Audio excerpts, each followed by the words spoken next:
ॐ भद्रं कर्णेभिः शृणुयाम देवाः भद्रं पश्येमाक्षभिर्यजत्राः स्थिरैरङ्गैस्तुष्टुवान्धस्तनूभिः व्यशेम देवहितं यदायुः स्वस्ति न इन्द्रो वृद्धश्रवाः स्वस्ति न पूषा विश्ववेदाः स्वस्ति नस्तार्क्ष्यो अरिष्टनेमिः स्वस्ति नो बृहस्पतिर्दधातु।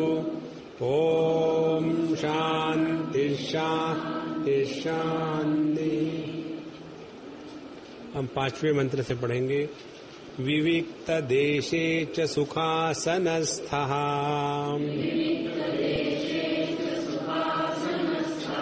शुचिः समग्रीव शिरः शरीरः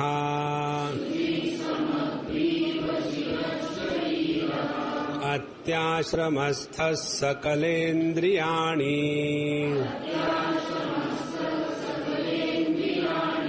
निरुद्य भक्त्या स्वगुरुं प्रणम्य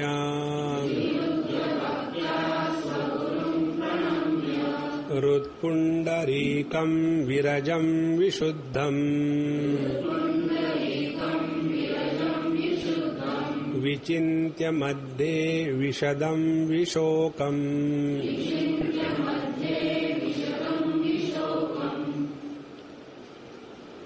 दो पहलू है ध्यानाभ्यास के। एक पहलू प्रकृति प्रधान है और दूसरा पहलू पुरुष प्रधान है। प्रकृति प्रधान माने पहले हम अपने उपाधि को नियंत्रण में ले आवे। तो पहली उपाधि है अपना देह, स्थूल देह, उसके बाद अपने प्राण, इंद्रिय, फिर मन, इनको नियंत्रण में लाने के बाद ये जो हमारा मन और उसकी जो अनंत शक्ति है उसको कहीं ना कहीं लगाना जरूरी है। या तो हमारा मन चिंतन करेगा जगत का, नहीं तो परमात्मा का। बिना चिंतन के मन नहीं रह सकता। बिना चिंतन के मन के साथ रहना अत्यंत कठिन बात है। और इसीलिए हमने जब अपने सभी इंद्रियों का इत्यादियों का नियमन कर लिया तो उसके बाद नेक्स्ट क्या करना है, तो अब ये जो मन है इसको अब परमात्मा के चिंतन में लगाना है। तो कैसे चिंतन में लगाना, ये बात अब इस पांचवें मंत्र के द्वितीय खंड में आती है। अपने देह को ठीक से रख लिया, इंद्रियों को वश में ले आया, मन को ठीक कर लिया और हृदय में अपने गुरु का स्मरण कर लिया। उसके बाद हृत्पुंडरीकम, अपने हृदय में, विरजम, जिसमें रजोगुण का अभाव है, विशुद्धम, जिसमें सभी प्रकार के कामनाओं का या द्वैत का अभाव है, विशदम, जहां सभी प्रकार के तमोगुण का अभाव है, और विशोकम, जहां किसी प्रकार के दुख का अभाव है। ऐसे अपने स्वरूप के बारे में अब चिंतन करना शुरू कर दो। तो कैसे चिंतन करना?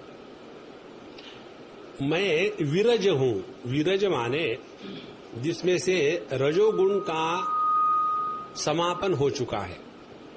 जहां जहां रजोगुण का प्रभाव होता है वहां वहां हमारे अंतःकरण में कामनाओं का उदय रहेगा, अनेक विक्षेप आएंगे। विशुद्धम का तात्पर्य है कि किसी भी प्रकार के द्वैत का प्रतिपादन नहीं होगा। आप देखेंगे यदि अपने विचारों का विश्लेषण करो तो हमारे जितने भी विचार होते हैं वो सभी के सभी विचार अपने को छोड़ करके बाकी सबके होते हैं। इसका कारण ये है कि जो शुद्ध मैं है, ये मैं किसी भी वृत्ति का विषय नहीं हो सकता। और इसीलिए जो योग शास्त्र में बताते हैं कि हम अपने मन को निर्विचार बनावे, तो मन को निर्विचार बनाना माने हम अपने आप अंतर्मुखी हो गए।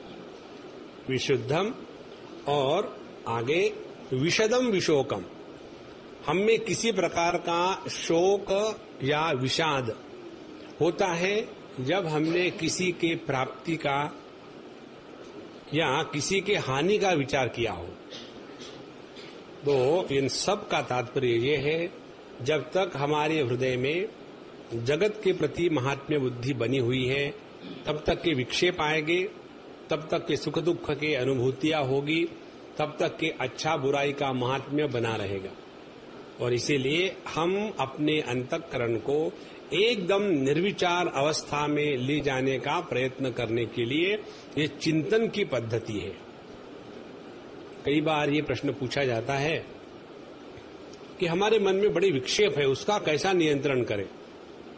तो उसका उत्तर ये है, उसका नियंत्रण मत करो। फिर क्या करो? उस मन को परमात्मा के चिंतन में लगा दो। मन को यदि परमात्मा के चिंतन में लगाएंगे तो वो धीरे धीरे उसके विक्षेप कम होना शुरू हो जाते हैं। केवल ये कल्पना करेंगे कि हम इस मन को विचार ही नहीं करने देंगे, तो ये प्रारंभिक अवस्था में बहुत कठिन बात है। और इसीलिए हमें परमात्मा के चिंतन में मन को लगाना है। यहां तक होने के बाद अब इस परमात्मा का एक एक लक्षण बताया है और प्रत्येक लक्षण पर चिंतन करना है। अब चिंतन करने की कैसी पद्धति है, ये 6वें श्लोक में पढ़ेंगे। अचिंत्यम अव्यक्तम अनंत रूपम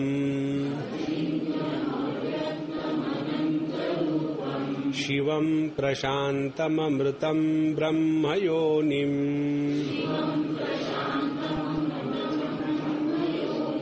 तथादि मध्यांत विहीनमेकम् विभुं चिदानंदमरूपमद्भुतम्।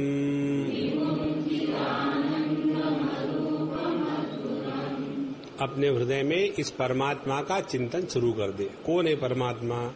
पहली बात, अचिंत्यम, जिसका चिंतन नहीं हो सकता, ऐसे परमात्मा का चिंतन शुरू कर दो। तो जिसका चिंतन नहीं हो सकता उसका चिंतन कैसा करें? हम जब किसी का भी चिंतन करते हैं तो उसकी चिंतन की प्रक्रिया कैसी है, ये अगले शब्दों में बताया है। अव्यक्तम, जैसे हमने समझो आपको कहा कि हमारे हाथ पर क्या है, तो आप कहेंगे कैवल्योपनिषद का प्रिंट आउट है। और अब हमने पहले आपके ज्ञान को बायस कर लिया है। अब आपका ध्यान हमारे हाथ के कागज पर है। अब हमने इसको निकाल दिया, तो आप कहेंगे अब क्या है? तो कहेंगे कुछ नहीं है। तो हम उसी हाथ को लेकर के आपको टिकाएंगे। क्या किया? कुछ नहीं किया, क्योंकि जो कुछ नहीं है वो क्या कर सकता है? तो कुछ नहीं है क्यों कहा आपने? क्योंकि पहले आपका जो मन था इस विषय के ग्रहण के साथ बायस हो गया था। जहां उसको निकाल दिया, अभी भी उस वस्तु के उपलब्धि का ही संस्कार मन पर पड़ा हुआ था, इसीलिए कहेंगे कुछ नहीं है। इसलिए परमात्मा के चिंतन के बारे में पहली बात है अव्यक्त। परमात्मा है नहीं, पता नहीं कैसा है, क्या है।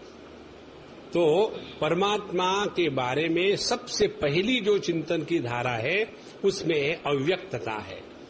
माने किसी भी प्रकार से उस परमात्मा की अभिव्यक्ति हम पकड़ नहीं सकते। कारण क्या? उसको ना रूप है, ना रंग है, ना स्पर्श है, ना गंध है, ना कोई रस है। इसीलिए हम जिस भी वस्तु को ग्रहण करते हैं उनको ग्रहण करने का तरीका हमको पता है कि हम अपने इंद्रियों के द्वारा शब्द, स्पर्श, रूप, रस, गंध, इस 5 प्रकार से वस्तुओं का ग्रहण करते हैं। और जहां हमको बताया कि इन 5 इंद्रियों का त्याग करके आपको जो मिलेगा वो परमात्मा है, तो हम कहेंगे क्या? कुछ नहीं मिलेगा। जिसको हम कुछ नहीं कहते वही परमात्मा का स्वरूप है। अव्यक्तम, इसकी अभी अभिव्यक्ति नहीं हुई। दूसरी बात, अव्यक्तम अनंत रूपम। तो अनंत रूपम माने क्या? जितने भी इस जगत में रूप है वो सभी के सभी रूपों में यह अचिंत्य और अव्यक्त परमात्मा है। किस प्रकार से? अब जरा सूक्ष्मता से सुनना। इस जगत में प्रत्येक अनुभूति में भाव का प्राधान्य होता है। भाव माने होना। किसी भी वस्तु का ग्रहण हमको उसके अस्तित्व के रूप से होता है। जैसे ये माइक है, ये दूसरा माइक है, इन दोनों माइकों के बीच में माइकों का अभाव है। माने किसी भी ज्ञान में अस्तित्व का प्राधान्य है। हमको बिना अस्तित्व के किसी का भी ज्ञान नहीं हो सकता। यहां तक के कि हम अभाव को भी अस्तित्व रूप से ही ग्रहण करते हैं। इसीलिए अचिंत्य रूपम, अनंत रूपम, तो जितने भी रूप है, प्रत्येक रूपों में जो निहित अस्तित्व है वह परमात्मा है। अब इसको समझने के लिए कैसा समझे? जितने भी अलंकार है, उन सभी अलंकारों में एक ऐसी वस्तु है कि जो अनंत है और एक ऐसी वस्तु है जो शांत है। शांत क्या है अलंकारों में? नाम और रूप। नाम रूप अनंत है, लेकिन उसमें रहने वाला जो सुवर्ण है वह एक है। यदि हमारा ध्यान इस नाम रूप के पीछे पड़ा हुआ है तो उसमें रहने वाले सुवर्ण का तिरस्कार होगा। उसी प्रकार से हम सभी के सभी प्रत्येक क्षण परमात्मा का ही दर्शन कर रहे हैं, लेकिन हमारा ध्यान रहता है नाम रूप में इतना जबरदस्त कि परमात्मा के अस्तित्व को हम अस्वीकार करते हैं और नाम रूप को स्वीकार करते हैं। इसलिए अचिंत्यम अव्यक्तम अनंत रूपम, प्रत्येक रूप के पीछे जो एक अव्यक्त अस्तित्व है वो है परमात्मा। त्रिपुरा रहस्य नाम के ग्रंथ में इस विषय का बड़ा सुंदर प्रतिपादन हुआ है। वहां बताते हैं कि हम लोगों का जो ज्ञान है वो उल्टा हो गया है। कैसे उल्टा हो गया है? कि हम कहते हैं माइक है या ये ग्लास है या कैमरा है, तो उसमें माइक, ग्लास और कैमरा ये बन गई वस्तुएं और अस्तित्व बन गया उसका गुण। So these things have become substance and the existence has become an attribute. हो गई उल्टी बात। माने अलंकारों में उसका जो नाम रूप है वो हो गया असली वस्तु और सुवर्ण बन गया उसका गुण। लेकिन है क्या? असली वस्तु है सुवर्ण और नाम रूप उस सुवर्ण के ऊपर में लादे गए हैं, अध्यारोपित किए गए हैं। ये जो उल्टी प्रक्रिया है ज्ञान की, इसी को कहते हैं माया। और इसमें उल्टी होने की क्या कारण है प्रक्रिया का? कि हमने अपना फोकल लेंथ बदल लिया है। जब एक अम्मा जाती है दुकान में ज्वेलर के खरीदने के लिए तो उसकी फोकल लेंथ दूसरी होती है और उसी दुकान में रहने वाला जो गोल्डविद होता है, गोल्डविद माने गोल्ड को जानने वाला, जैसे ब्रह्मविद, तत्वविद, वैसे गोल्डविद, वो जो देखता है उसकी फोकल लेंथ डिफरेंट होती है। तो ये अम्मा देखेगी उसका नाम कितना बढ़िया है और उसका रूप कितना अच्छा है, नेकलेस, हेडलेस, ईयरलेस, ये सब गहनों को लेकर के देख करके कितनी प्रसन्नता होती है। लेकिन उसके अंदर क्या है उसकी तरफ यदि ध्यान नहीं दिया तो पैसे देंगे गोल्ड के और हाथ में आएगा केवल नाम रूप और फिर दुखी हो जाएंगे। इसीलिए जिसने केवल नाम रूप में अपने मन को लगाया है वो दुख का स्वयं कारण है।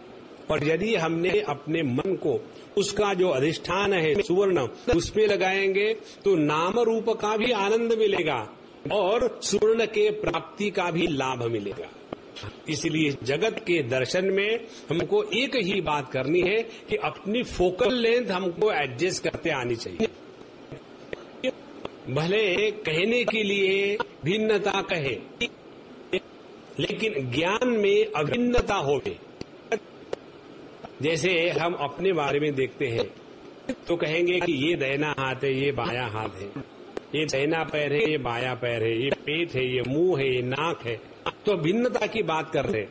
लेकिन ये सब कहते समय भी हमारा ध्यान कि ये सब मैं मात्र हूं, ये ज्ञान में कभी खोट नहीं होती। इसी प्रकार से इस जगत के सभी अनुभूतियों में इस अस्तित्व का प्राधान्य है। तो जहां हमारा ध्यान इस अस्तित्व के तरफ जाने लगा तो क्या होगा, उतनी मात्रा में नाम रूप का महात्म्य कम होने लगेगा। और उसके बाद अपने आप हम इस स्थिति पर पहुंच जाते हैं कि अस्तित्व को हम आत्म रूप से ग्रहण कर सकते हैं। अब ध्यान से सुनना। जब ये उदाहरण देते कि सभी सुवर्णों में सभी अलंकारों में जो सुवर्ण है वो असलियत है, लेकिन जब कहते हैं सभी वस्तुओं में और सभी अनुभूतियों में अस्तित्व सामान्य है, कॉमन है, ये बात जल्दी समझ में नहीं आती। इसलिए नहीं समझ में आती कि जैसे सुवर्ण हम ठोस देख सकते हैं, उसी प्रकार से अस्तित्व को नहीं समझ पाते। और इसीलिए इस विविध नाम रूपात्मक प्रपंच का जो अधिष्ठान है वो केवल एक ही तत्व है, अस्तित्व। और हम सबको ये अनुभव है कि प्रत्येक अपने आप को अस्तित्व रूप से ही स्वीकार करता है। कोई भी ऐसा नहीं सोच सकता कि मैं नहीं हूं। बाकी कितने भी एट्रीब्यूट लगा लो, लेकिन अपने अस्तित्व का अभाव किसी को भी नहीं हो सकता। तो जहां हमारा ध्यान इस जगत के अस्तित्व रूप से ग्रहण करने में लग गया, उतना हम अंतर्मुखी होना शुरू हो गए। जगत है नाम रूपात्मक, नाम रूप है अनेक, और इस अनेकता से एक अस्तित्व के तरफ जितना ध्यान जाने लगेगा उतने नाम रूप का तिरस्कार होगा, और जितना नाम रूप का तिरस्कार होगा उतना हम अपने स्वरूप के पास पहुंचेंगे जो अस्तित्व प्रधान है। इसीलिए आप देखेंगे कि जो अवधूत मार्ग से चलने वाले जन्म से सिद्ध पुरुष होते हैं, उनके नाम बड़े विचित्र होते हैं। उड़िया बाबा, साई बाबा, पागल बाबा, नित्यानंद, इन्होंने किसी ने दीक्षा नहीं ली थी। अमृतानंदमयी माँ, उसके बाद अपने आनंदमयी माँ।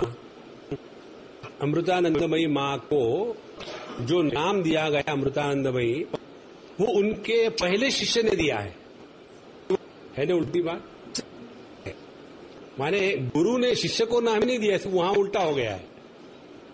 इसीलिए जितना हमारा इस नाम रूप से मन हटना शुरू हो जाएगा, उतने हम उस अचिंत्य अव्यक्त तत्व के पास पहुंचेंगे।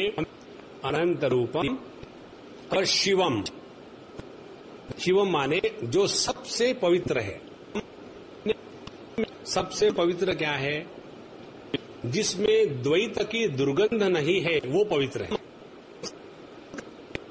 जहां अद्वैत की अनुभूति है वही पवित्र है।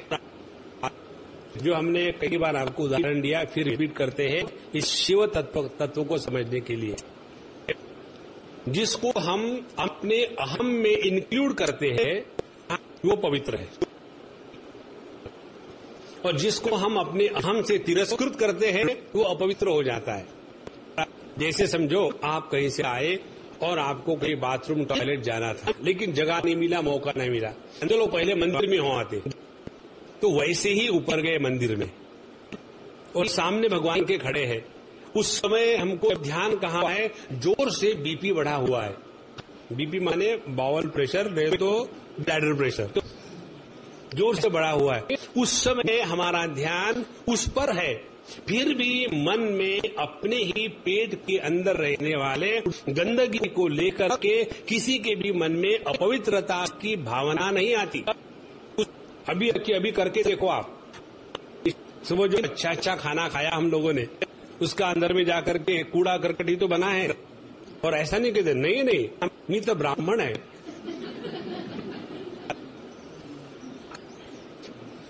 तो इस कूड़े करकट को जब तक हमने अपने अहम में स्वीकार किया है, तब तक के उसको लेकर के अपवित्रता का नाम निशान तक नहीं मन में आता, कितना भी प्रयत्न करो। उसी प्रकार से यदि हमने इस संपूर्ण विश्व को मैं के रूप में स्वीकार किया, तब जाकर के हमने इस शिव तत्व को समझा है, किसी का भी तिरस्कार नहीं। और जहां वही कूड़ा करकट हमारे पेट से बाहर आ गया, बाहर आने के बाद दुनिया भर के नियम शुरू हो जाते, मिट्टी से धुलाओ, हाथ से धुलाओ, पानी से धुलाओ, सब कुछ करो, टिश्यू पेपर से, सॉरी। तो लो शिवम, उसके बाद आता है प्रशांतम। प्रशांत किसको कहते हैं? ये 3 शब्द आते हैं, इन 3 शब्दों पर हम पता नहीं क्या बोलने वाले पूना में। अशांति, शांति और प्रशांति, 3 शब्द है।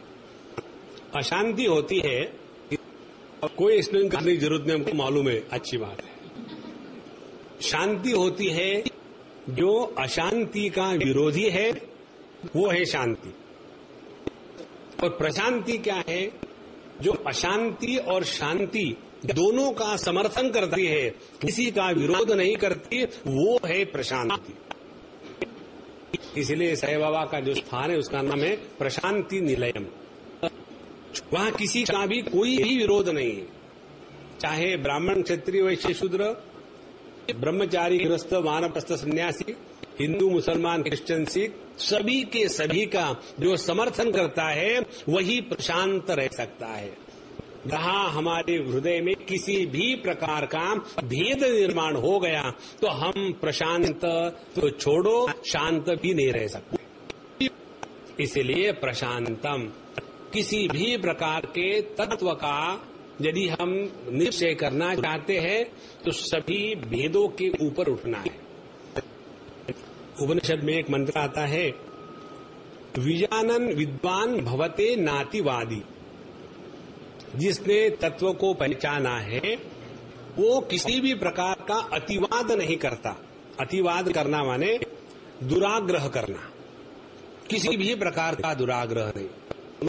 तो ये बात हमने सीखी हमारे स्वामी अखंडानंद जी महाराज से।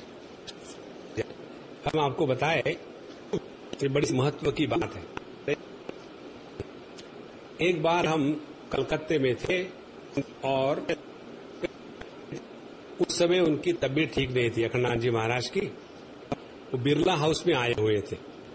हम दोनों तरफ से, इधर से हम, उधर से स्वामी गोविंदानंद जी, उनको हाथ पकड़ के स्टेज पर ले जाते थे। और वो विदेह जैसे हो गए थे, लुंगी कहाँ जा रहे कुछ उनको भान नहीं। और जब बैठते हो तो तुरंत उनकी लुंगी बिंगी ठीक करके सब ठीक ठाक करके प्रेजेंटेबल। और जब हो जाता था तो वो पूछते थे, मैं ठीक बैठा हूं ना? अरे उनको ये पूछना पड़ता था कि मैं ठीक बैठा हूं कि। उसके बाद फिर अपने एकदम जैसे है ही नहीं वहां, और फिर लोग प्रश्न पूछना शुरू करते थे, कागज पर लेकर के पढ़ते थे। और जो वो हो रहा है उस समय हम देखते थे, कोई बीच में से आता है, कोई जाता है, कोई खांसता है, कोई बीच में माइक वाला ठीक करता है, कोई आकर के उनको चंदन लगाता है, ऊपर से सर के ऊपर में फूल चढ़ाता है, और वो शांत बैठे। और ये जब सब तमाशा होता तो हमको लगता है इतने गड़बड़ में स्वामी जी को प्रश्न समझ में नहीं आया होगा, क्योंकि हम अपने दृष्टि से उनको देखते थे। और जब वो प्रश्न होने के बाद फिर उसका प्रश्न का फिर से प्रतिपादन वो अपने शब्दों में करते थे, और उसमें प्रश्न का उत्तर अपने आप आ जाता था। और फिर कहते, आपने ऐसा ही तो पूछा है ना? तो उस समय हमको लगा कि कितनी शांति होगी कि जो किसी के भी कारण से कभी भी डिस्टर्ब नहीं होता। और जितना हम उनके साथ रहे, हर एक व्यक्ति का यही अनुभव कि किसी ने भी उनको कभी भी किसी भी कारण से मजाक में भी गुस्सा करते हुए नहीं देखा। गुस्सा उनको आता ही नहीं था। उसको कहते प्रशांत। तो अपने जीवन का लक्ष्य क्या होना चाहिए? डिसिप्लिन, लोगों को सिखाना, दूसरों का उद्धार करना।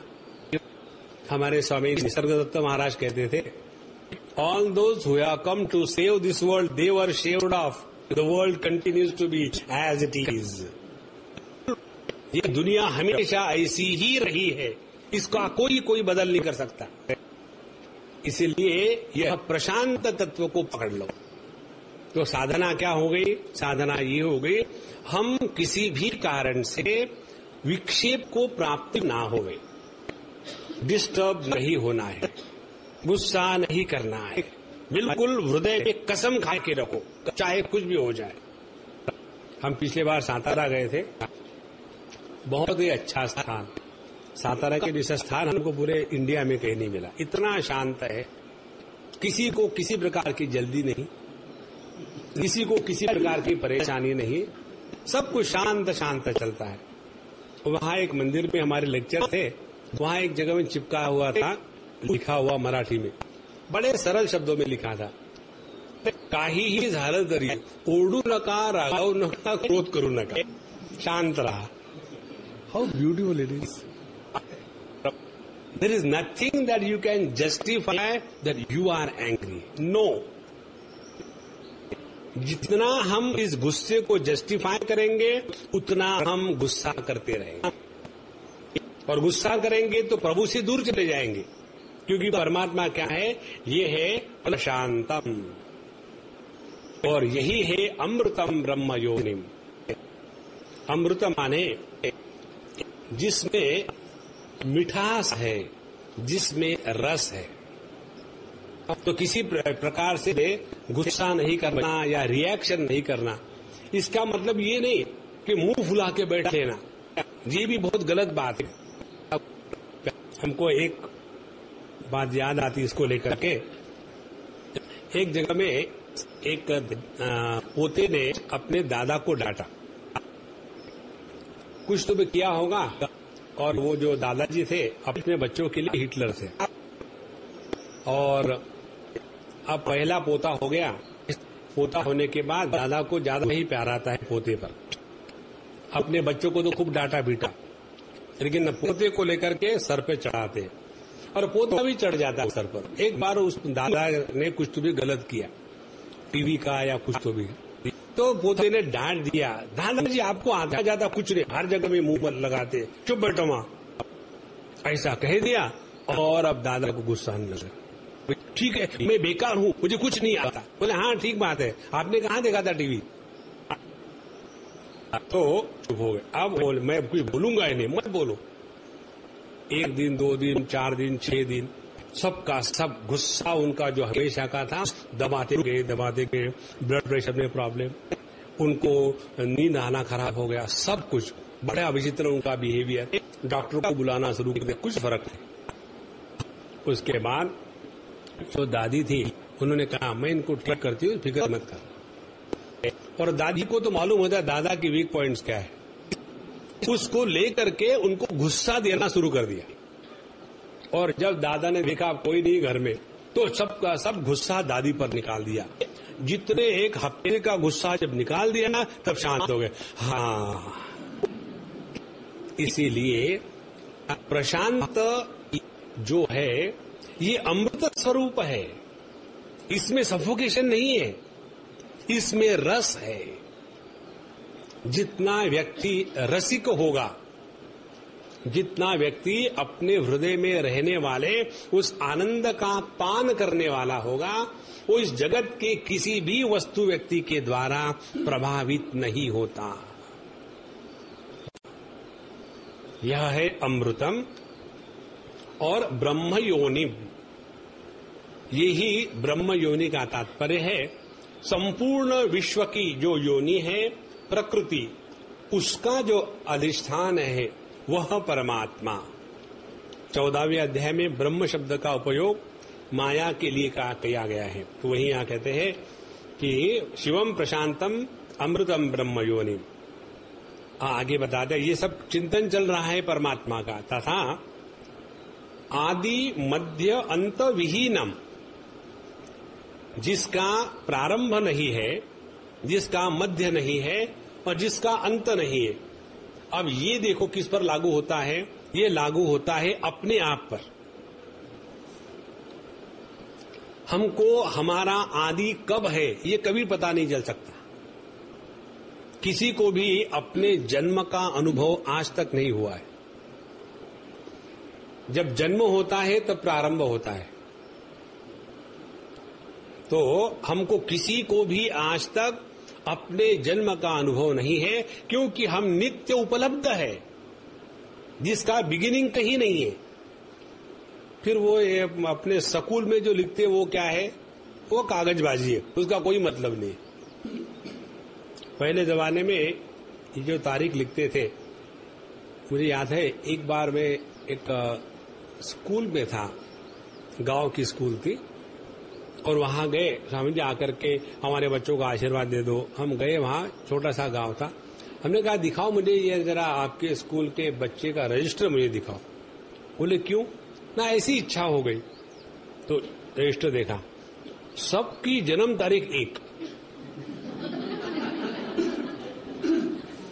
मैंने बोला ये क्या होगा, ये कोई इंटरनेट का मेल है क्या? एक ही तारीख को इतनी मेल आ गई एक ही समय में। और मैंने ये पूछा, तब उन्होंने पूछा, वो प्रिंसिपल ने, हेडमास्टर ने, स्वामी जी आपने ये क्यों मांगा?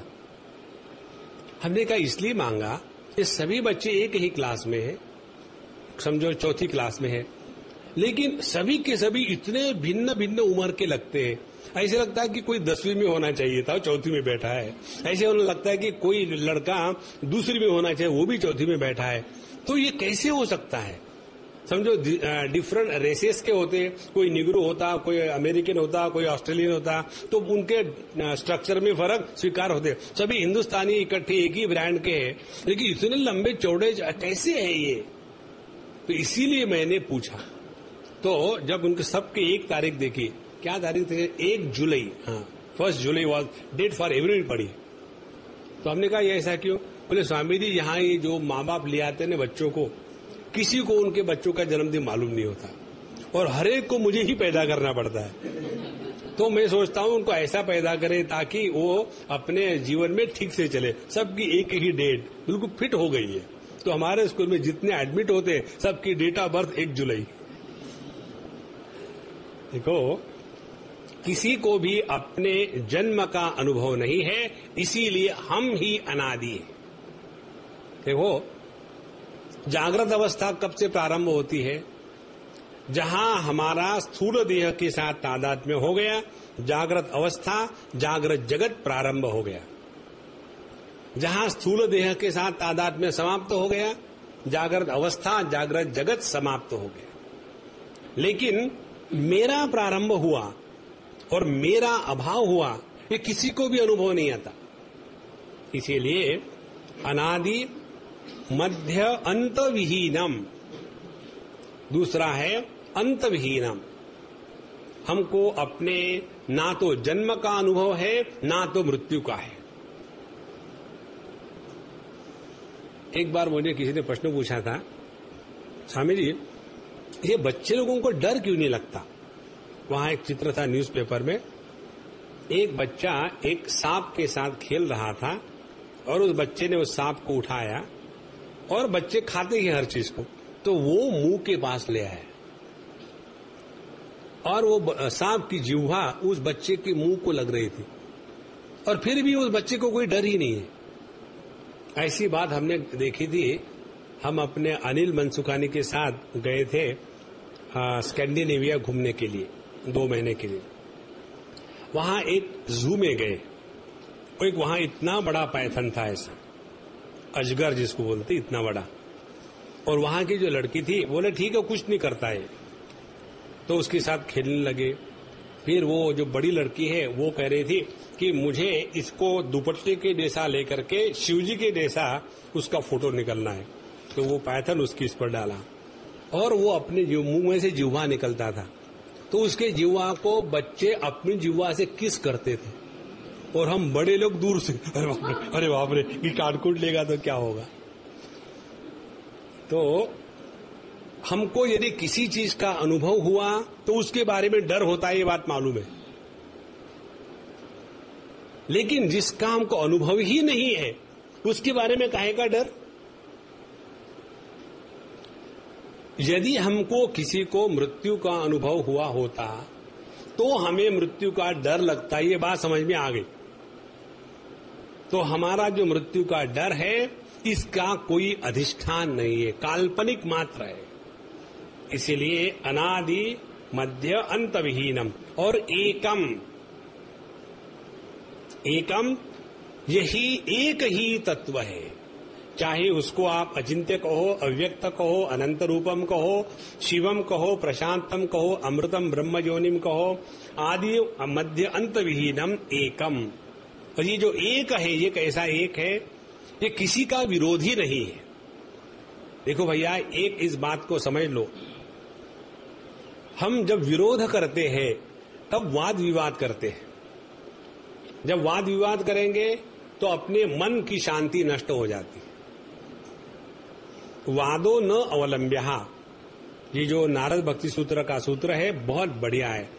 किसी के भी साथ हमको उलझना नहीं है। कोई गधा घोड़े को गधा कहता है तो उस गधे के साथ अपने दिमाग को क्यों लगावे, हाँ कह के खत्म कर डालो। तो यह एक तत्व किसी का भी विरोधी नहीं है, और जो किसी का विरोधी नहीं है वही सबका समर्थन कर सकता है। और ये दूसरी बात हमने स्वामी अखंडानंद जी के आश्रम में देखी। वहां जो मंदिर है नृत्य गोपाल का, भगवान कृष्ण का नृत्य स्वरूप है, वहां दुनिया भर के महात्माओं की फोटो लगे हुए, सभी संप्रदाय, उनका किसी भी संप्रदाय से कभी भी कोई भी विरोध नहीं। उन्होंने जब देह त्याग कर दिया था तो यमुना जी में उनके देह को जल समाधि दी। तो जैसे पता चल गया कि उनका देह शांत हो गया तो वहां कितने बाबा जी लोग आ गए होंगे, कम से कम 60,000 बाबा जी लोग, सभी संप्रदायों के। गोस्वामी लोग आ गए थे, निम्बारकाचार्य के लोग आए थे, वल्लभाचार्य के लोग आए थे, अद्वैती आए थे, आर्य समाजी बड़े कट्टर होते, आर्य समाजी भी पहुंच गए थे, भक्त भी पहुंच गए थे, क्योंकि उन्होंने किसी का भी एक भी शब्द से कभी भी विरोध नहीं किया, वही तत्व के प्रति पूर्ण समर्पित है। इसलिए एकम, एक ही तत्व है जो किसी का विरोधी नहीं, और एक है वो क्या हो सकता है, केवल अनंत हो सकता है। क्योंकि इस अनंत में आकर ही सभी हमारे जो गणित के फार्मूले हैं वो खत्म हो जाते हैं। जैसे 1 + 1 = 2, लेकिन इनफाइनाइट के साथ कुछ भी जोड़ लो plus minus, it continues to be the same quantity. इसीलिए एकम का तात्पर्य है कि जिसके द्वारा दूसरा नहीं आता, जिसके पहले पहला नहीं होता, जिसको किसी प्रकार से डिवाइड नहीं किया जाता, ऐसा एकमेवाद्वितीयम तत्व। और इस एक का चिंतन करने के लिए एक आपको प्रक्रिया बताते हैं, बड़ी सुंदर प्रक्रिया है। विषय अनेक है 5, 5 में से एक विषय को पकड़ो, शब्द। फिर शब्द अनेक है, इन शब्दों को ग्रहण करने वाला जो इंद्रिय है श्रवणेन्द्रिय, उसको पकड़ो। श्रवणेन्द्रिय में आने के बाद इंद्रिय अनेक है, उसमें से एक इंद्रियों को पकड़ा। अब इस इंद्रिय के प्रकाशन के लिए मन है, इस मन में वृत्तियां अनेक है,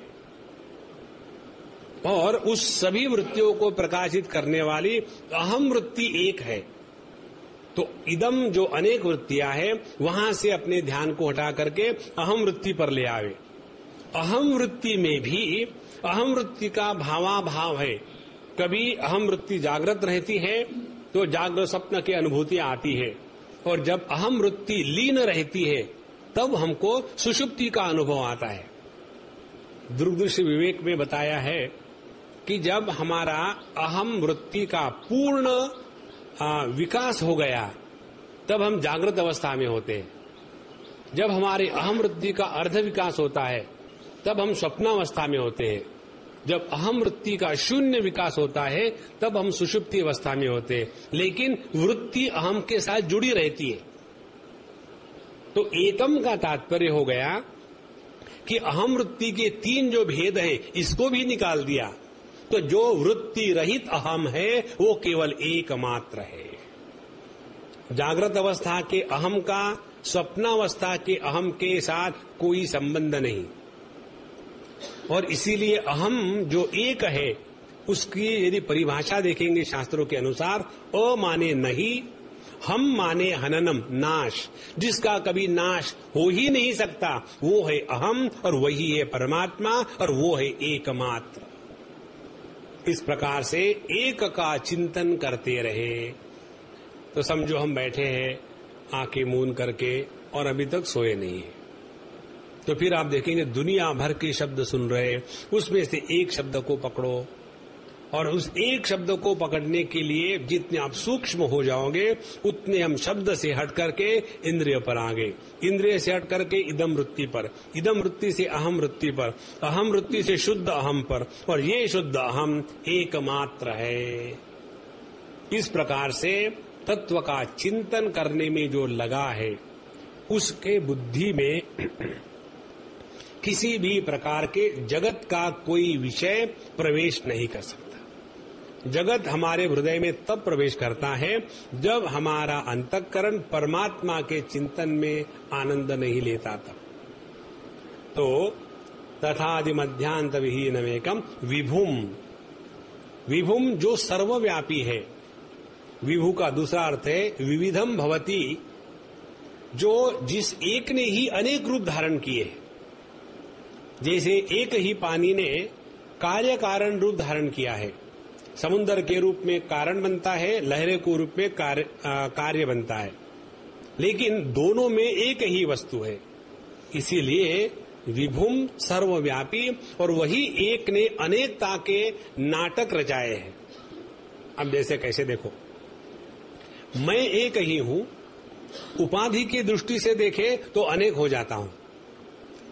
मैं एक अपने पत्नी के माध्यम से या संदर्भ से बोला जाए तो पति बन गया, वही मैं एक अपने बच्चों के संदर्भ में बोला जाए तो मैं पिता बन गया, वही एक मैं अपने पिता के संदर्भ में बोला जाए तो पुत्र बन गया। तो उपाधि के कारण अनेकता आने के बाद भी मैं एक ही रहता है। उसी प्रकार से जिस मैं को हम परायेपन की भावना से देखते हैं उसको जगत कहते हैं, जिस मैं को हम परोक्षता की भावना से ग्रहण करते हैं उसको ईश्वर कहते हैं, और जिस मैं को परिच्छिन्न की भावना से स्वीकार करते हैं उसको जीव कहते हैं। तो पूरी साधना क्या हो गई? अपनी परिच्छिन्नता का त्याग हो, जगत के परोक्षता का निराकरण हो, और ईश्वर के परोक्षता का समापन हो। तो जिसमें परोक्षता, परिच्छिन्नता और प्रत्यक्षता ये 3 दोष समाप्त हो गए हैं, वह एकमात्र वस्तु है, और यही सब कुछ अपनी आध्यात्मिक साधना है। कैसे करना है? प्रत्यक्षता, जगत से छुटकारा पाने का एक ही तात्पर्य है, जगत के बारे में किसी भी प्रकार की इच्छा अपने मन में निर्माण न होए। अब देखो, हमको किसकी इच्छा निर्माण होती है? हमको इच्छा निर्माण होती है उसके बारे में जिसको हमने अपने से अलग के रूप में स्वीकार किया है, जिसको हमने मैं के रूप में स्वीकार किया है। मुझे मेरी कभी इच्छा नहीं होगी, मुझे दूसरे की इच्छा होगी, मुझे चाय की इच्छा होगी क्योंकि चाय मेरे से भिन्न है, मुझे गाड़ी की इच्छा होगी क्योंकि गाड़ी मेरे से भिन्न है। तो हमारे इच्छा का मूल रूप है जब हम किसी वस्तु को अनात्म भाव से ग्रहण करते हैं तभी हमारे मन में इच्छा होती है। तो यदि हमने अपने हृदय से सभी वस्तुओं के प्रति इच्छा समाप्त कर दी तो अपने आप अनात्म भाव समाप्त होने लग जाता है। एक बार हम कहीं गए थे, हमारे साथ कोई थे सज्जन, बेलगांव की बात है शायद। तो वहां गर्मी बढ़िया थी और परेशानी अच्छी थी। और दूसरे दिन सुबह उठे तो हमको जो हमारे साथ थे उन्होंने पूछा, स्वामी जी आपको नींद आ गई? हमने कहा देखो, दो चीजें हम बड़े सिंसियरली करते हैं, खाना और सोना, उसमें कोई कमी नहीं। तो स्वामी जी आपको हर जगह में नींद आ जाती है? तो मैंने हाँ आ जाती है। बोले हम तो अपना जब बिस्तर बदलते हैं तो नींद नहीं आती, आपको कैसे आती है? हमने कहा देखो महात्मा जी, हमारा बिस्तर होता तो बदलने का चक्कर है। यदि मैं अपने ही बिस्तर पर सोने की बात करूं तो जिंदगी भर मुझे खड़ा ही रहना पड़ेगा, क्योंकि अपना बिस्तर हो तब तो परेशानी होती है ना। जहां हमारे हृदय से किसी भी वस्तु व्यक्ति की इच्छा समाप्त हो गई तो सबके साथ उतना ही प्यार से अपनेपन का व्यवहार होता है। इसलिए यह विभुम वही एक तत्व सब कुछ बना है। तो प्रत्यक्षता का त्याग करना माने हृदय से जगत के वस्तुओं के प्रति अच्छे बुरे भाव, इच्छाएं समाप्त हो गई। अच्छा, भगवान के परोक्षता का त्याग करना माने क्या? ध्यान से सुनना, यह आपको पुस्तकों में नहीं मिलेगा कहीं।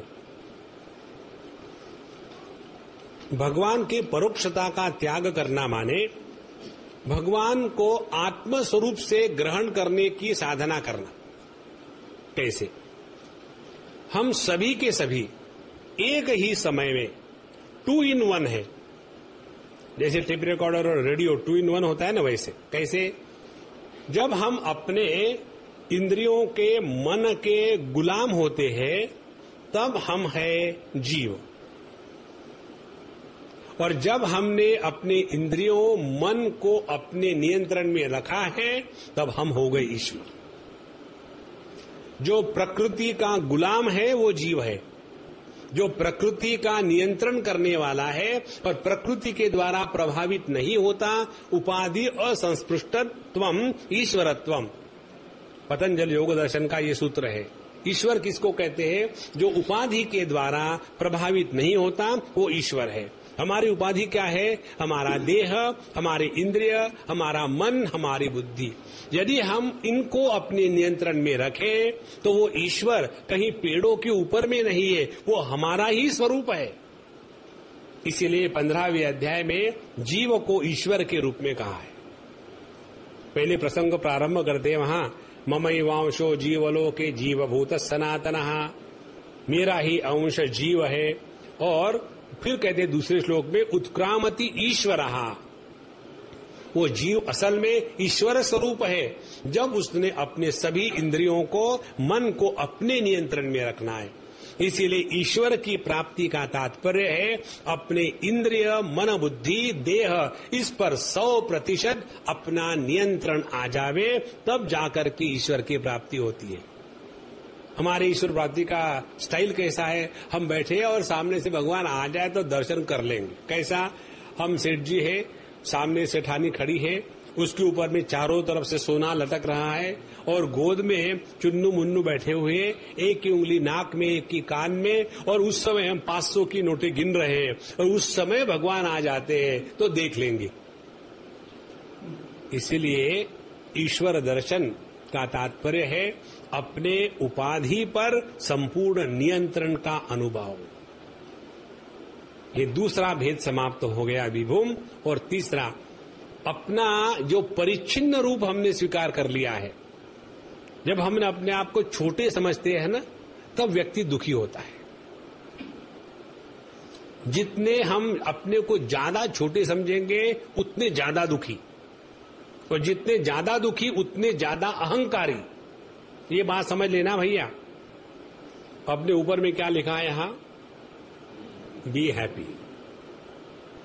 जितने ज्यादा दुखी उतने ज्यादा अहंकारी, जितने कम दुखी उतने कम अहंकारी, और अहंकार शून्य हो तो परमात्मा आनंद स्वरूप है।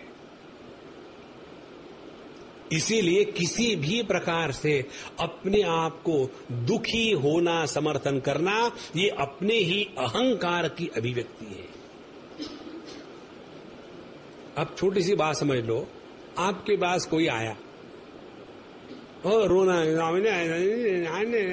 पहले बार आप सुन लोगे क्योंकि मालूम नहीं था, दूसरे बार आया वही रिकॉर्ड, उस समय पूछेंगे अरे न्यूज़पेपर नहीं आया आज का, तो उसके और हमारे बीच में हम अंतर पाठ कर देते न्यूज़पेपर का। हाँ तुम बोलते रहो, मैं सुन रहा हूं। तीसरे बार आकर के वही कहानी गाएंगे शुरू हो गया, उस समय तुरंत हमको याद आएगी अरे मुझे बाथरूम जाना था, बैठे रहो। That is peaceful then to be in front of such a terrible character. इसीलिए देखो ना, हमको कोई व्यक्ति हमेशा दुखी रहे तो अच्छा थोड़ी लगता है। उसी प्रकार से किसी भी हालत में प्रसन्न रहना ये अपने परिच्छिन्नता के त्याग करने की साधना है। हमने आपको 3 साधनाएं बताई। जगत के प्रत्यक्षता का त्याग करना माने किसी के भी प्रति राग द्वेष न होने की साधना। ईश्वर के परोक्षता का त्याग करना माने अपने प्रकृति पर, अपने इंद्रिय मन बुद्धि पर संपूर्ण नियंत्रण प्राप्त करना। और अपने परिच्छिन्नता जीव भाव का त्याग करना माने नित्य निरंतर प्रसन्न रहना, हर हाल में खुश है। तब जाकर के हम आध्यात्मिक साधना कर रहे हैं। नहीं तो हाथ में थैला लेंगे, थैले में माला होगी और फिर राम राम राम राम राम राम राम राम कर रहे। और उस थैले में मालूम है क्या क्या होता है? केवल माला ही नहीं होती, बीड़ी, उसके बाद उसमें माचिस, पैसे, और फिर वो माला भी, और वो माला बीच में अड़ जाती है और फिर वो ऐसा ऐसा करते हैं क्योंकि वो अड़ गई है बीच में। देखो ये सब चीजें अपने स्थान पर ठीक है। साधना साधना साधना माने क्या? इन 3 चीजों। जगत में किसी के भी प्रति राग द्वेष करने का कोई कारण नहीं हमको। जब किसी के प्रति कोई राग द्वेष नहीं करते तो जो जैसा है वैसा स्वीकार करो, ऐसा ही जब करे क्या? भगवान का डिफेक्ट है बनाया हुआ। और अपने पर संपूर्ण नियंत्रण। और तीसरी बात, अपने को प्रसन्न रखना। ये 3 चीजों का जब अभ्यास करेंगे तब जाकर के हमने विभुम एकम तत्व को पहचाना है। आगे कहते हैं चिदानंद रूपम। चिदानंद रूपम 3 प्रकार के आनंद है। पंचदशी के आखिरी जो 5 अध्याय है उसमें आनंद का विषय है। उसमें इतना सुंदर विश्लेषण किया है। एक तो है विषयानंद। विषयानंद का अनुभव अज्ञानी और ज्ञानी लोग किस प्रकार से करते हैं। जब एक अज्ञानी गुड़ या चॉकलेट खाता है तो उसको लगता है जो आनंद आ रहा है वो गुड़ या चॉकलेट से आ रहा है। और जब ज्ञानी उसी वस्तु का भोग करता है तब उसको ये स्पष्ट मालूम होता है कि जो आनंद आ रहा है उस विषय से नहीं है, ये मेरा ही आनंद अभिव्यक्त हो रहा है। इसके बारे में साधु संत एक उदाहरण लेते हैं। एक फटीचर कुत्ता था और उसको एक सूखी हड्डी कहीं मिल गई और वो सूखी हड्डी लेकर के सोच रहा था बाकी के कुत्ते आकर के मेरे हड्डी को ले जाएंगे, इसीलिए कोने में जाके बैठा और जहां कोई देखता नहीं, डर डर के। और फिर उस हड्डी को अपने मुंह में रखा और फिर उसको चबाने लगा। तो सूखी कोनीली हड्डी थी, उसके कारण उसके मुख के अंदर में काफी लैसरेशन हो रहा था, खून निकल रहा था। और वो उसी खून को आहा कितना बढ़िया है, कितने मूर्ख कुत्ते थे, सबने उस हड्डी को देखा, किसी ने नहीं पहचाना, मैंने पहचाना, इसीलिए मैं लेके आया हूं और इसी हड्डी से कितना बढ़िया खून मिल रहा है। उस बेवकूफ को ये पता नहीं कि जो खून निकल रहा है वो अपना ही खून को पी करके कल्पना कर रहा है हड्डी से खून निकल रहा है। उस कुत्ते में और हम लोगों में कोई फर्क नहीं। ये अज्ञान के कारण हम जगत के वस्तुओं के प्रति इतने गुलाम बन जाते हैं। चाय नहीं मिला तो कैसा जिएंगे? और देखो, आप नहीं मरेंगे, हम आपको गारंटी देते हैं। इतना भी अपने पर नियंत्रण जिसका नहीं है, वो आध्यात्मिक साधना कर रहे हैं, ये कल्पना है। अपने पर नियंत्रण लाना यही तो साधना है, नहीं तो हमारा जीव भाव कभी समाप्त नहीं होगा। और ये देखो चक्कर कैसा है, हम अपने पर तो नियंत्रण कुछ नहीं ला सकते, लेकिन अपने बच्चों को नियंत्रित रखना चाहते हैं, असंभव है। इसके बारे में वर्णन आता है, अंधे नैव नीयमाना यथांधा। एक आदमी था, वो अंधा था और जाते जाते किसी से टकरा। जो अंधा आदमी दूसरे से टकरता है ना, वो यही सोचता है कि दूसरा जो है उसको आंखें। तो जैसा टकरा तो उसने कहा, भैया मुझे जरा उस रोड के पार करा दोगे? बोले हाँ हाँ चलो, लेकिन वो भी अंधा था। तो एक अंधा दूसरे अंधे को ले जा रहा, पिछले अंधे को लगता है अगले वालों को दिख रहा है, और जा रहे, और दोनों जाके गड्ढे में गिर गए। उसी प्रकार से हम अपने आनंद का अनुभव लेते हुए भी ये कल्पना करते हैं कि विषयों से हमको आनंद मिल रहा है। इसीलिए विषयानंद में ब्रह्मानंद को खोजना और अनुभवना, ये है ज्ञानी पुरुष का लक्ष्य। इसीलिए ज्ञानी पुरुष के लक्षण में आता है हमारे भगवान शंकराचार्य के स्तोत्र में, योग रतो वा भोग रतो वा। जब वो योग में है या भोग में है, संग रतो वा संग विहीना, सबके साथ है या अकेले है, जिसका ब्रह्मणि रमते चित्तम, जिसका इस ब्रह्मानंद में अपने मन को पूरा लगा दिया है, आनंदति आनंदति आनंदति एव, वो किसी प्रकार से किसी पर भी अवलंबित नहीं है, नित्य प्रसन्न रहता है। इसलिए विभुम चिदानंद रूपम, तो जिस व्यक्ति ने भोग में भी अपने चिदानंद का अनुभव किया है, वही साधक है। और दूसरा जो आनंद है उसको कहते हैं वासनानंद। पहला हो गया भोगानंद या विषयानंद, दूसरा है वासनानंद। वासनानंद किसको कहते हैं? जब हम गहरी नींद से उठते हैं लेकिन बिस्तर से नहीं उठते, तो बिस्तर पर लेटे लेटे जो नींद की खुमारी हमको चढ़ जाती है, mummy only 5 minutes please don't disturb हो, वो जो खुमारी है, वो सुषुप्ति अवस्था में हमको जो ब्रह्मानंद का अनुभव था उसकी थोड़ी लिंगरिंग अनुभव है बाद में, उसको कहते हैं वासनानंद। तो यह जो हमारा अनुभव है, चाहे वासनानंद का हो चाहे विषयानंद का हो, इस सभी का सभी आनंद अपने ही स्वरूप का है। और आनंद की परिभाषा क्या है? जिसमें किसी भी प्रकार का परावलंबन नहीं है, वो आनंद की पराकाष्ठा है। सुषुप्ति अवस्था में पति पत्नी बच्चे प्रॉपर्टी एजुकेशन हेल्थ डिसीज, इन किसी का परावलंबन नहीं है।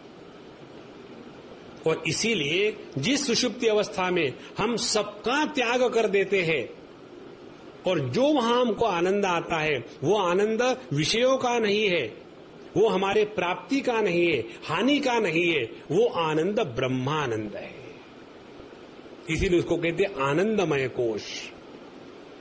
तो विभुम चिदानंद रूपम अद्भुतम, और ये कैसा अद्भुतम, ये बनाया हुआ बनावटी आनंद नहीं है। भूतम माने बनाया हुआ, अद्भुतम माने ये बनाया हुआ आनंद नहीं है, ये नित्य निरंतर एक जैसा ही है, एक तान जैसा। उसमें कोई भी वृद्धि ह्रास नहीं है, कोई बढ़ोतरी या ज्वार भाटा नहीं है, जैसा है वैसा ही है। इस प्रकार से हम ध्यान के लिए जब अपने आसन पर आके बैठते हैं तब ऐसा चिंतन करना। अच्छा ऐसा है ये, हम सोच रहे स्वामी जी क्यों बता रहे? पिछले श्लोक को पढ़ा था ना, विविक्त देशे च सुखासनस्तः शुचि समग्रीव शिरः शरीरः। तो वहां ध्यान में आके बैठने के बाद ये विचार में शुरू करना, अब ध्यान के बाद मुझे सब्जी बनानी है। पता नहीं जिंदगी में सब्जी कितने बार बनाई होगी मैंने। यदि भगवान ने पूछा कि कितनी सब्जी काटी, तो ट्रक में बताऊंगी या लोड में। चिंतन करना यदि बंद करना हो जगत का, तो प्रभु का चिंतन शुरू कर दो। जगत का चिंतन बंद नहीं होगा, कभी भी बंद नहीं होगा, क्योंकि जब तक मन है तब तक के चिंतन चलता रहेगा। लेकिन जब चिंतन का विषय जगत होता है तब उसको कहते हैं चिंता, और जब चिंता का विषय परमात्मा होता है तब उसको कहते हैं चिंतन। हमको करना है चिंतन, ना कि चिंता। तो चिंता से चिंतन में जाने के लिए केवल विषय का परिवर्तन है, प्रक्रिया वही है। जैसे देखो, हम किसी के बारे में बुरा सोचते हैं, इतना बुरा आदमी है, उसका लगता है खिचड़ी बना दो, नहीं चटनी बनाएंगे, अच्छा रहेगा। और वही मन विचार करता है वो कितना सुंदर व्यक्ति है, यदि उसके लिए अपनी जान भी लगा दे तो कम है। तो मन तो वही है, तो वही मन केवल चिंतन कर रहा है। एक बार उसने चिंतन किया बुरेपन का, दूसरी बार उसने चिंतन किया अच्छेपन का। तो यदि हमारा मन किसी भी प्रकार से चिंतन कर सकता है, तो इस मन को परमात्मा के चिंतन में लगाने का फ्रीडम, स्वातंत्र्य प्रभु ने हम सबको दिया है। लेकिन यदि हमने इनकार कर दिया अडेल टट्टू के जैसे, नहीं हम तो जगत के बारे में विचार करेंगे, तो उसको कौन बचा सकता है। और इससे बचने के लिए एक आपको सिद्धांत बता देते अगले श्लोक में जाने के पहले। वो सिद्धांत ये है,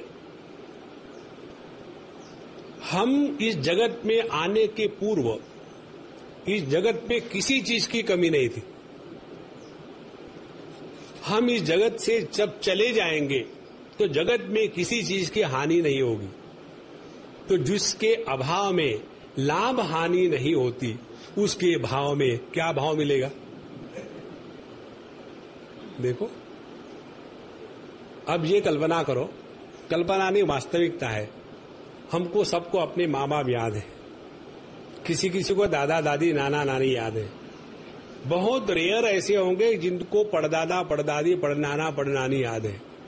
चौथी पीढ़ी में कोई अपना था, कभी एक बार भी मन में विचार आया क्या? कल्प करके देखो, उनके अस्तित्व का कोई मतलब ही नहीं। यही कहानी रिपीट होने वाली है अपन के साथ, कोई नई कहानी नहीं बनने वाली। लेकिन इस समय हमको ऐसे लगता है कि without me how the world will move. एक बार एक बैलगाड़ी जा रही थी और उस बैलगाड़ी के नीचे एक कुत्ता भी चल रहा था छाया में। और 15-20 मील जाने के बाद वो बैलगाड़ी वाले ने उस बैलगाड़ी को पेड़ के नीचे रोका, बैलों को अलग किया, और उस समय कुत्ता भी क्या इतने लंबे समय से मैं बैलगाड़ी का ओझा चला रहा था। किसके ऊपर बोझा है? था बैलों के ऊपर में। और इस गधे कुत्ते ने समझ लिया क्योंकि मैं उस बैलगाड़ी के नीचे चल रहा था तो पूरा का पूरा बोझा मैं ही ढो रहा था। उसी प्रकार से हमको लगता है without me how the people can live. You live and then the people will see, they will live happily. Nobody is indispensable in this world. यही बात अपने बारे में है।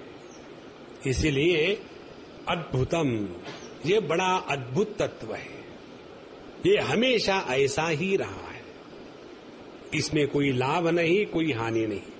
इसलिए मैंने आपको पहले दिन बताया था, यहां यदि आप कुछ पाने के लिए आए हो तो you have dialled wrong number, and wrong number is never engaged.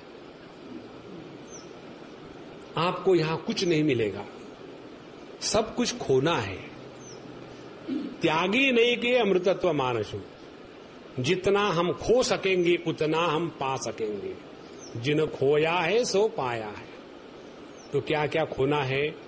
जगत के प्रति प्रत्यक्षता खोनी है, ईश्वर के प्रति परोक्षता को खोना है, और अपने प्रति परिच्छिन्नता का त्याग करना है। ये 3 लॉस जब हो गए तो उसके बाद जो गेन होगा वो है परमात्मा का अनुभव, और ये सबके लिए संभव है। इसीलिए अद्भुतम, हम हमेशा ही परमात्मा स्वरूप ही थे। एक बार किसी ने सत्य साई बाबा से पूछा, मैं उनकी पुस्तक में पढ़ रहा था, you call yourself Bhagwan, how come? तो उन्होंने कहा, I call you also Bhagwan but you don't accept, what can I do? देखो कितना सरल उत्तर है। ऐसे नहीं कि केवल साधु संत ही परमात्मा स्वरूप होते हैं, हम सभी हैं। फर्क ये है कि तान्य हम वेद सर्वाणी नत्वम वेत्थ परंतप। हे अर्जुन, मैं उस सबको जानता हूं लेकिन तुम पहचानते नहीं अपने आप को। इसलिए अद्भुतम, यह नित्य निरंतर हम अपना ये अखंड एक रस आनंद है, और वो अपनी असलियत है। उसका चिंतन करने लगेंगे तो जगत की चिंता अपने आप मिट जाएगी। ये हो गया हमारे निर्गुण निराकार तत्व के चिंतन के प्रक्रिया का प्रकार। लेकिन हमेशा हमारा मन ऐसे सूक्ष्म चिंतन के लिए सक्षम नहीं होता। कारण क्या? जब तक हम अपने आप को देह के रूप में स्वीकार करेंगे, परमात्मा का निर्गुण निराकार चिंतन करना बड़ा कठिन है। 12वें अध्याय में अर्जुन ने प्रश्न पूछा था कि जो निर्गुण निराकार का चिंतन करते हैं और जो सगुण साकार का करते हैं, 2 में से बढ़िया कौन है? भगवान ने बताया 2 में से बढ़िया कोई नहीं होता, तुम्हारी लायकी किसमें है ये देखो। कोई हमको पूछे, एक ने पूछा था हमको, स्वामी जी आप बताइए, हम अपने लड़के को इंजीनियर बनाए डॉक्टर बनाए, दोनों में अच्छा क्या है? तो हमने वहां अच्छा तो बाबा जी बनना है, बाबा जी बना दो। बोले नहीं नहीं मजाक मत कर रहा। बोला मैं सीरियसली बोल रहा हूँ, आप मजाक कर रहे हैं। बोले दोनों में बताइए, डॉक्टर अच्छा है कि इंजीनियर बनना अच्छा है? तो मैंने कहा बच्चा है? बच्चे को बुलाया, छोटा बच्चा था 7-8 साल का, और उसको पूछा मैंने 5 और 7 कितने होते हैं? 5 और 7 15। तो हमने कहा इसको डॉक्टर बना।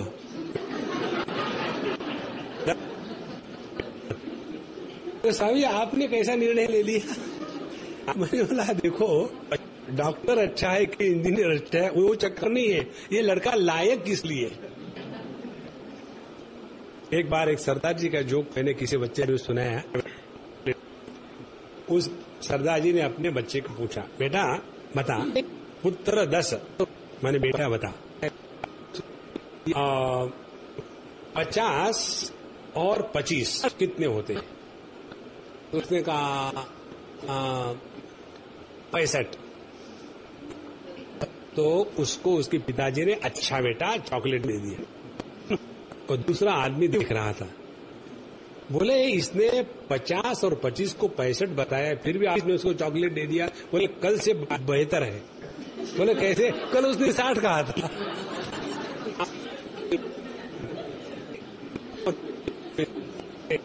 आनंद की बात। तो ऐसा जो गणित का दुश्मन होगा वो डॉक्टर ही बन सकता है। तो जो व्यक्ति इस सूक्ष्म चिंतन के अधिकारी नहीं है, देहवत भी, जो अपने आप को देह के रूप में स्वीकार करते हैं, नाम रूप के रूप में स्वीकार करते हैं, वो परमात्मा का चिंतन नाम रूप में ही कर सकते हैं। और इसीलिए अब सगुण साकार का ध्यान कैसा करना चाहिए, ये ध्यान की प्रक्रिया का दूसरा भाग है 7वें मंत्र में।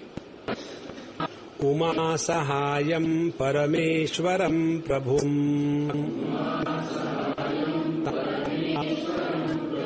त्रिलोचनम नीलकंठम प्रशांतम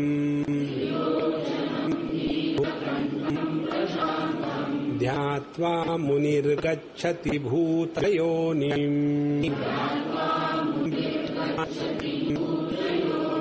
समस्त साक्षिं तमसः परस्तात् उमा सहायं परमेश्वरं प्रभुं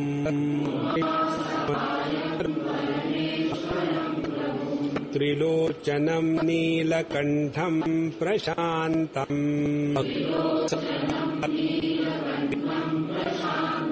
ध्यात्वा मुनिर्गच्छति भूतयोनिम् समस्त साक्षिं तमसः परस्तात्।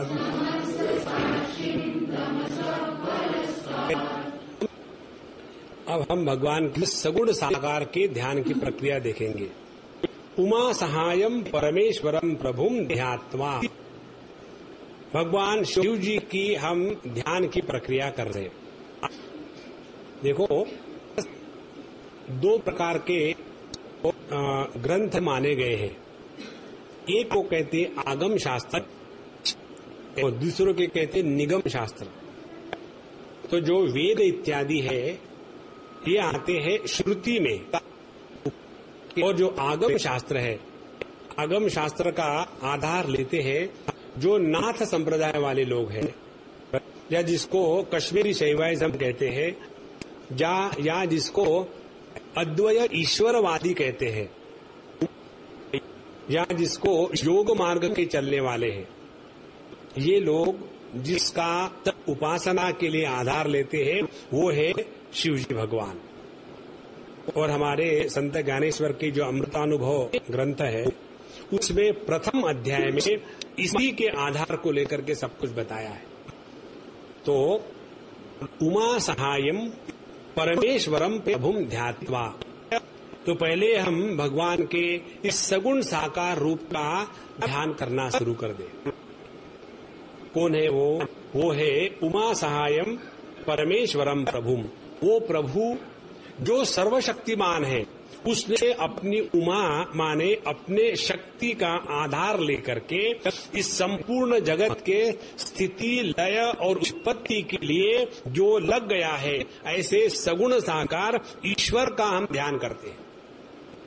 यहाँ ध्यान से समझ लेना, जगत, जीव, ईश्वर और परमात्मा, चार स्थिति है।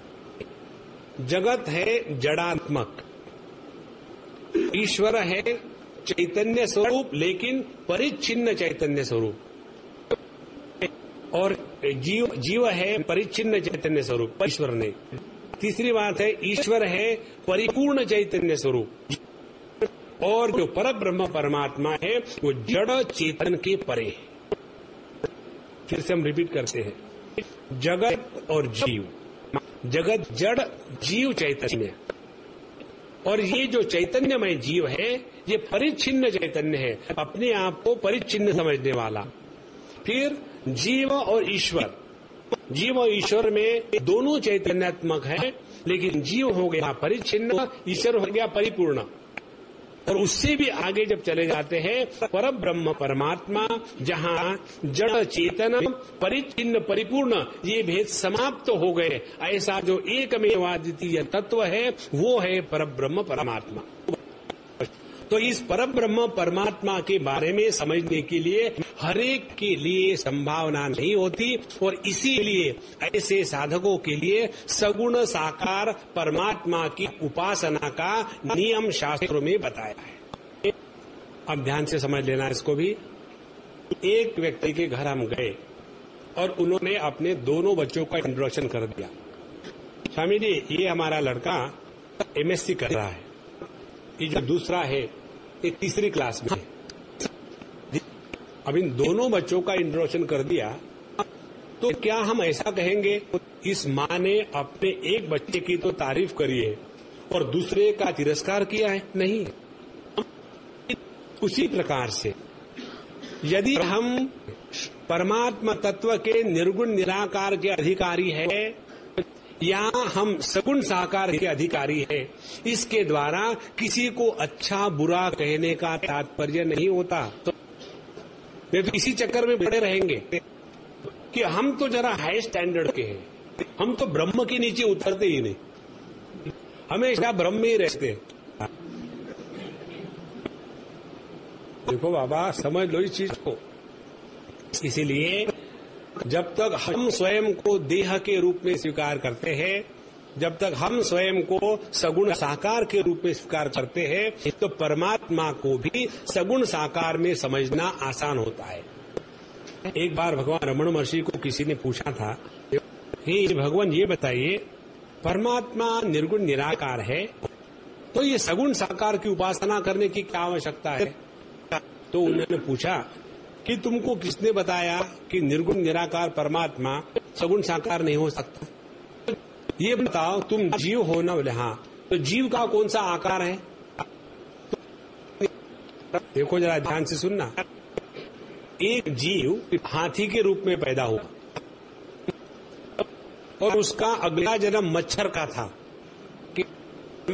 तो इतना बड़ा जीव उस मच्छर के अंदर में कैसा बैठेगा? जो निर्गुण निराकार जीव है, तो वो आकार धारण कर सकता है, तो निर्गुण निराकार परमात्मा आकार क्यों नहीं धारण करेगा? दूसरी बात, जब तक हम स्वयं को सगुण साकार के रूप में स्वीकार करते हैं, तब तक के परमात्मा को निर्गुण निराकार समझना असंभव होता है।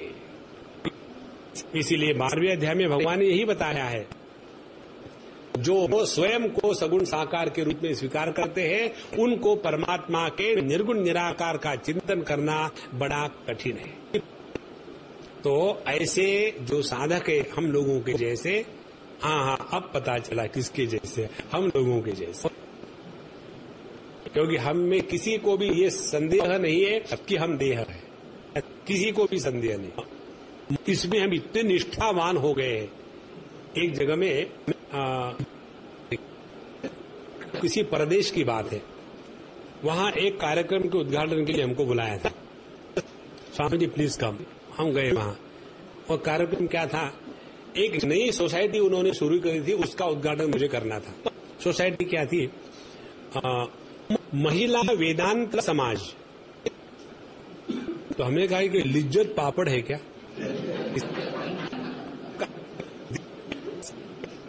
एक तो तुम महिला वेदांत समाज का उद्घाटन करने के लिए एक आदमी को बुला रहे। दूसरी बात, वेदांत बताता है कि तुम देह के परे हो, तो तुम ब्रह्म को भी लिंग भेद से अलग करोगे, ये फेमिनिन ब्रह्म और ये मैस्कुलिन ब्रह्म।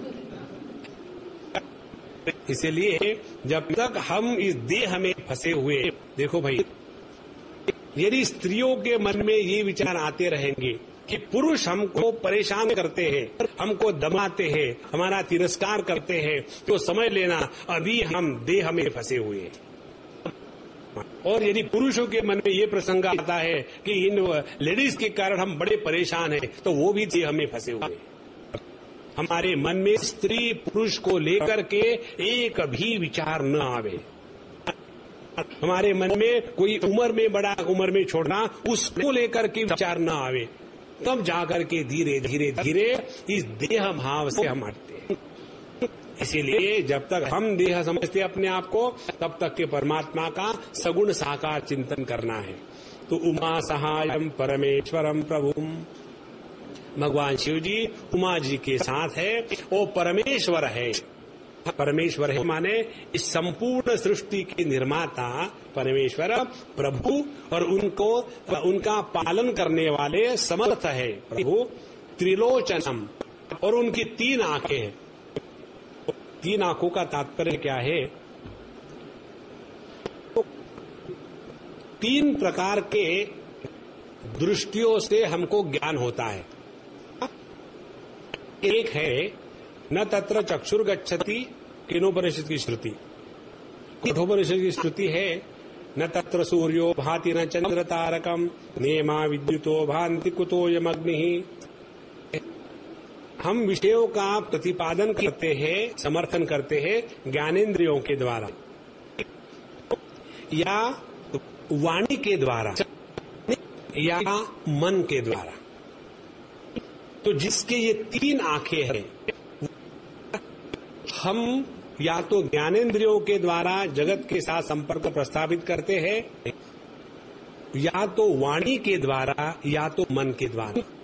तो माने सभी ज्ञानेंद्रियों के पीछे जो एक तत्व है, सभी वाणी के पीछे जो एक तत्व है, और सभी मन के वृत्तियों के पीछे जो एक तत्व है, वो हो गया त्रिलोचनम। ऐसे त्रिलोचन भगवान को हम ध्यान कर रहे हैं। नीलकंठम, जिनका कंठ नील है, हमारे भोले बाबा है, और नारायण भगवान बड़े स्मार्ट है। कैसे? एक बार समुद्र का मंथन हुआ, और जब हमारे हृदय का मंथन करते हैं ना, तो पहले गंदगी बाहर आना शुरू हो जाती है। इसी को लेकर के कई लोग ध्यान अभ्यास में डरते हैं। एक ने हमको पूछा कि स्वामी जी, पहले जब हम मेडिटेशन नहीं करते थे तो बड़े अच्छे रहते थे, अब पता नहीं जब से मेडिटेशन शुरू कर दिया है ना, ऐसे गंदे गंदे विचार मन में आते हैं। तो मुझे लगता है मेडिटेशन करने से गंदे विचार मन में आते हैं। ये ऑब्जर्वेशन मालूम है कैसा है? हमने अपने स्वेटर को पिछले 25 साल से धोया नहीं, और जब बिना धोकर हमेशा पहनते थे तो गंदे कपड़े पहनने की आदत हो गई ना, जो आदमी को ऐसे ठीक लगता है। लेकिन कई बार गलती हो जाती, चलो आज इसको धो ही डालते, इसका उद्धार करते हैं। और जहां उस स्वेटर को गंगा जी के किनारे ले गए और पानी में डुबोया और डिटर्जेंट की टिकिया रगड़ी और उसको जब धोना शुरू कर दिया, तो अंदर से इतनी गंदगी आने लग गई। स्वामी जी, पहले जब हम स्वेटर नहीं धोते थे ना तो अच्छा था, जहां धोना शुरू कर दिया उसमें से गंदगी निकलना शुरू हो गई। अरे बाबा, पहले भी गंदगी थी, अनमैनिफेस्ट थी, अव्यक्त थी। तो हमारे अंतःकरण में ये जो गंदगी है, उसको धोने का जो धोबी घाट है, उसको कहते हैं मेडिटेशन।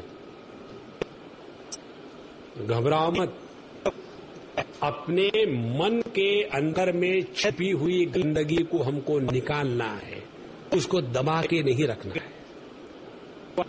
इसीलिए त्रिलोचनम नीलकंठम। तो ये जो देव और दैत्य, इन्होंने समुद्र का मंथन किया, उसमें से सबसे पहले गंदगी निकली कालकूट जहर। और जब कालकूट जहर बाहर निकलने लग गया तो सवाल आया, इसका कौन पान करेगा, कौन लेगा? तो नारायण भगवान ने कहा, जरा शिव जी को बुला ले आना। शिव जी पहुंच गए। हाँ जी, क्या करूं? जरा इसको पी जाना। जिसको पीने के लिए कोई भी तैयार नहीं था, उसको पीने के लिए शिव जी ने उस कालकूट जहर को पी लिया। जब कोई बात पति करे, पत्नी समर्थन करे, तो पति पत्नी कैसे हो? तुरंत जा करके उमा जी ने कहा कि आप क्या कर रही है, जहर है। इसीलिए जाकर के उनके गले को दबा दिया, और उसके बाद वो जहर उनके पूरे देह में नहीं गया, वहां के वहीं रहा। ना तो उस जहर ने बाहर जाने को अलाउड किया, ना तो उस जहर को अपने पर इन्फ्लुएंस करने को अलाउड किया। इस प्रकार से जो अपने जीवन के सभी अच्छी बुराइयों को पकड़ के रख सकता है, उसके द्वारा प्रभावित नहीं होता, वो है नीलकंठ भगवान।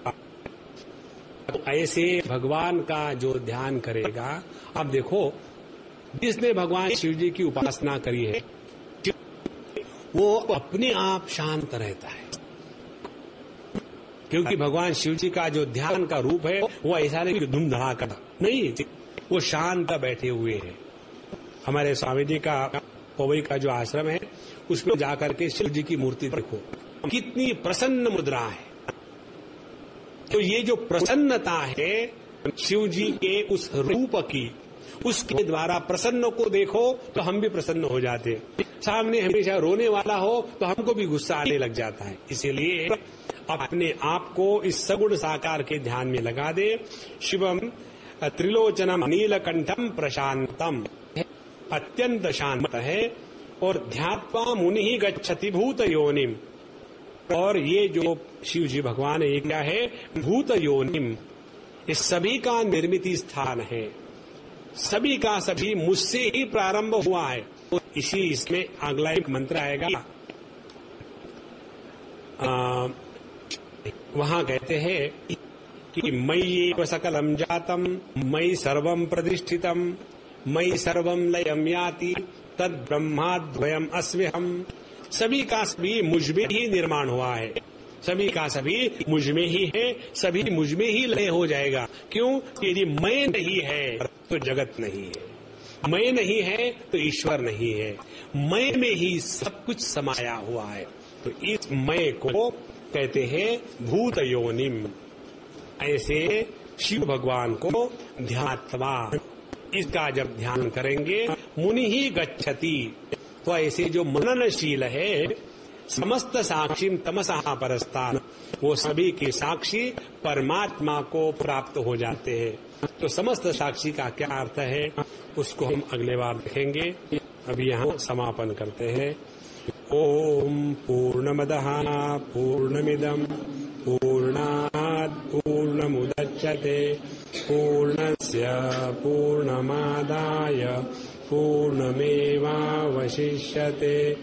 ओम शांति शांति शांति। हरि ओम। श्री गुरुभ्यो नमः। हरि ओम।